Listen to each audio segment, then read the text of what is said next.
Water? Fine. The phone is here. For this here? I charge it. Oh yeah, I need that.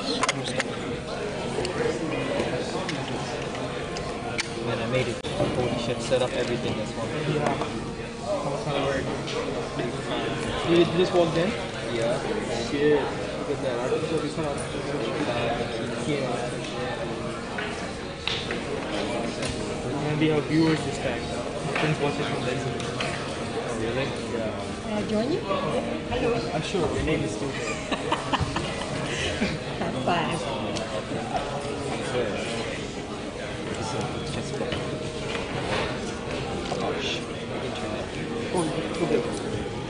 No, that thing is, I tried the home business system. Really? Yeah. He gave it to me today and he's like, just use that. Let's give it a shot one more time and see if it works. I already online, but if it's broken again, we should try this. Yeah.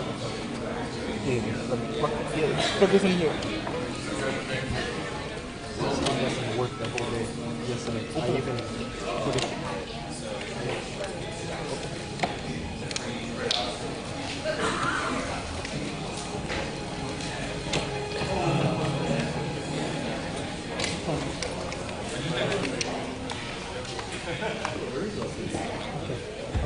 Okay, good morning everybody. Welcome to the last day of the conference. So we'll next have a keynote speaker and then one set of parallel sessions. There's also another workshop this afternoon for those who are interested. Just before I introduce the speaker, let me remind you about the Slido system for asking questions. So if you want to ask questions to the keynote, then go to sli.do and type in ALIFE when it asks you which group you want to join. It's my very great pleasure indeed to introduce Inman Harvey, who's been part of the ALIFE and ECAL conferences almost from the very beginning. Inman originally studied philosophy, mathematics and social anthropology, then left academia for 20 years to do other things, before finally coming back and co-inventing evolutionary robotics during his PhD. He has called evolutionary robotics philosophy with a screwdriver, and I think that kind of sums up the way that a lot of us think about what we do. He was a founding member of the Evolutionary and Adaptive Systems group at Sussex. He supervised 16 PhD students in artificial life, but also he said perhaps 200 of the master students of that group also went on to do PhDs. So his impact on this field has been inestimable. Without further ado, Inman Harvey. Okay, thank you.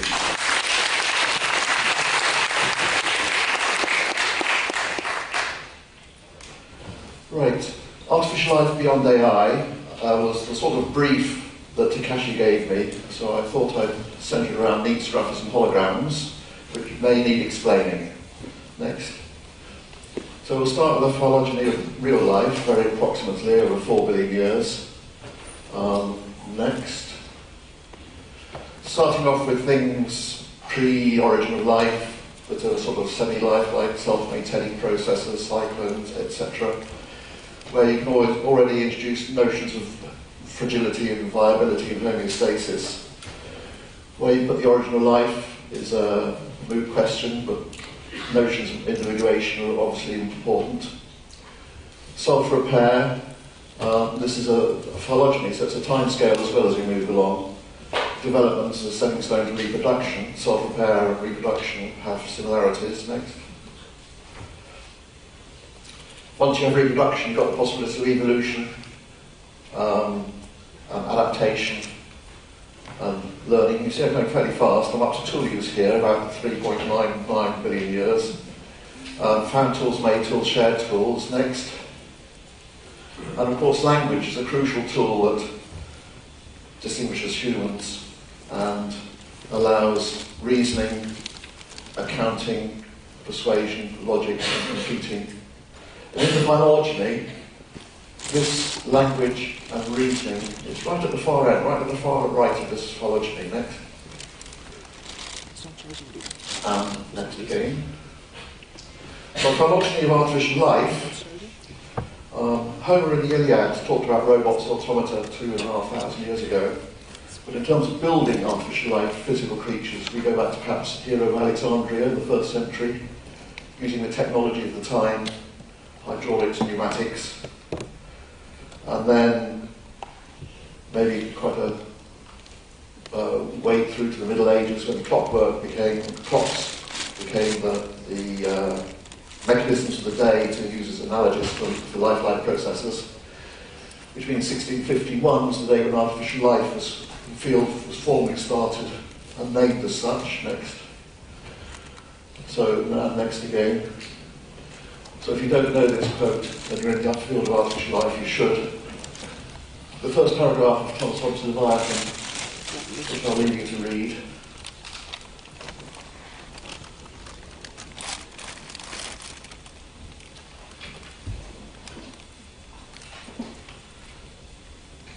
Define the field of artificial life. Next, 1651 that date is cleared. And throughout the 18th century, there's a tradition of building automata, clockwork-based automata in Europe. And likewise in Japan, there was a parallel field of karakuri, building automata based on the same similar mechanisms. Next, leaping forward to the 20th century, we have cybernetics, notions of feedback. Norbert Wiener and two people that are heroes of mine, Gray Walter and W. Ross Ashby, both of whom happen to have worked in my hometown of Bristol, England. Next, no, sorry, not next, let's go back again.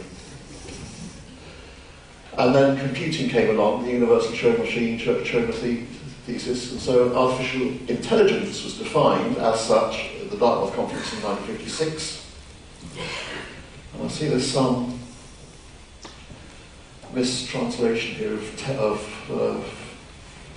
using your computer. This is GoFi, and this is the life of GoFi from 1956 to 2012, born and died. So for that period, GoFi was the dominant part of AI with a metaphor of minds and brains as computation devices, which I keep forgetting. I'm shocked when I come here. I keep bumping into people who don't realise it's dead. But it is. The neural networks was in the background at the time. The ALIFE workshops was reinvented. ALIFE was resurgent. You should have checked, Takashi. There's quite a few. It's the character set is not being translated, but it's good enough, I think.